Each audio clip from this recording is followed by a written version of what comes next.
మీరు వారమంతా సరిగ్గా నిద్రపోకుండా వీకెండ్లో లేక సెలవు రోజున ఆ నిద్ర పూడ్చుకోవాలి అని అనుకుంటున్నారా? అయితే మీరు పప్పులో కాలు వేసినట్టే. ఎందుకంటే అలా జరగదు. That is not how our body works. అసలు నిద్ర మనకి అవసరమా? అదొక టైం వేస్ట్ కార్యక్రమం అని చాలామంది అనుకుంటారు. It's considered a strength or discipline when someone sleeps for only 4 to 5 hours a day and dedicates the rest of the day to work. రోజుకి 4 లేదు 5 గంటలు మాత్రమే నిద్రపోయి మిగతా టైం అంతా పని చేస్తున్నాము అని అదొక గొప్ప డిసిప్లిన్గా ఫీల్ అయ్యేవారు కొంతమంది ఉంటారు. అసలు ఈ నిద్ర ఎందుకు? ఏం జరుగుతుంది మనం నిద్రపోయేటప్పుడు? స్లీప్ అంటే మన బాడీని మైండ్ని స్విచ్ ఆఫ్ చేసినట్ట?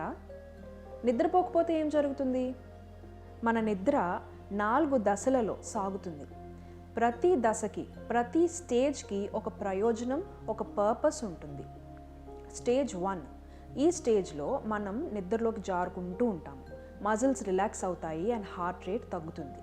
స్టేజ్ 2, ఈ స్టేజ్లో జరిగే బ్రెయిన్ యాక్టివిటీ మన మెమరీ అండ్ లెర్నింగ్ని దృఢపరుస్తుంది. స్టేజ్ 3, ఈ స్టేజ్ని డీప్ స్లీప్ అని కూడా అంటారు. ఇందులో body tissue and muscle repair అవుతుంది. అంతేకాదు, గ్రోత్ హార్మోన్ కూడా రిలీజ్ అవుతుంది. జిమ్కి వెళ్ళి స్ట్రాంగ్ మజిల్స్ పెంచుకోవాలని అనుకుంటున్నారా? ఈ స్టేజ్ డిస్టర్బ్డ్గా ఉంటే జిమ్లో మీ శ్రమ అంతా వృధా. ఈ స్టేజ్లో ఇమ్యూన్ సిస్టమ్ కూడా బలపడుతుంది. ఒక చిన్న ఎగ్జాంపుల్ చెప్తాను.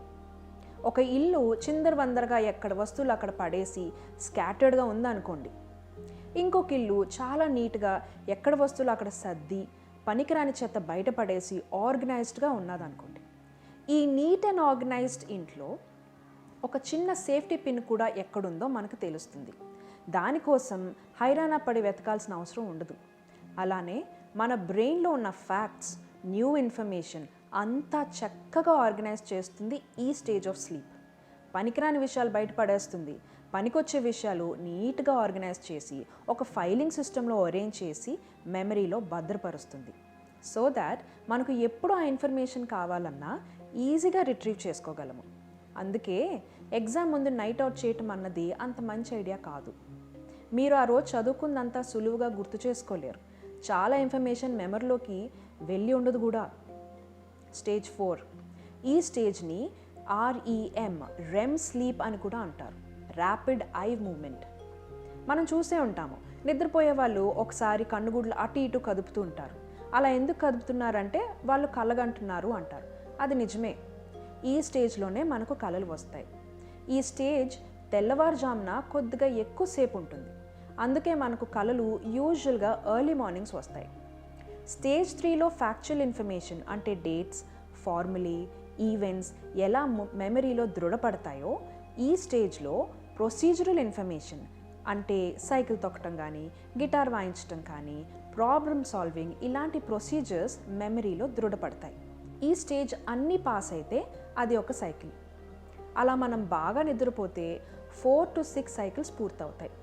That is healthy sleep. మనం నిద్రకి ఇంపార్టెన్స్ ఇవ్వకపోతే అన్ని ఏరియాస్లో దాని ఎఫెక్ట్ చూస్తాం. ఎవ్రీడే ప్రాపర్గా 7 to 9 hours at a stretch నిద్రపోదాము. బ్రేక్ స్లీప్ కూడా కాదు.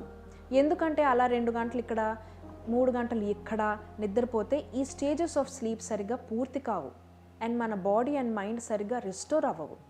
మన క్వాలిటీ ఆఫ్ లైఫ్ అండ్ మన క్వాలిటీ ఆఫ్ వర్క్ తగ్గిపోతాయి. Rest is biblical. రెస్ట్ తీసుకోకుండా పని చేస్తున్నామంటే దేవుడు ఆ పనిని మెచ్చుకోడు.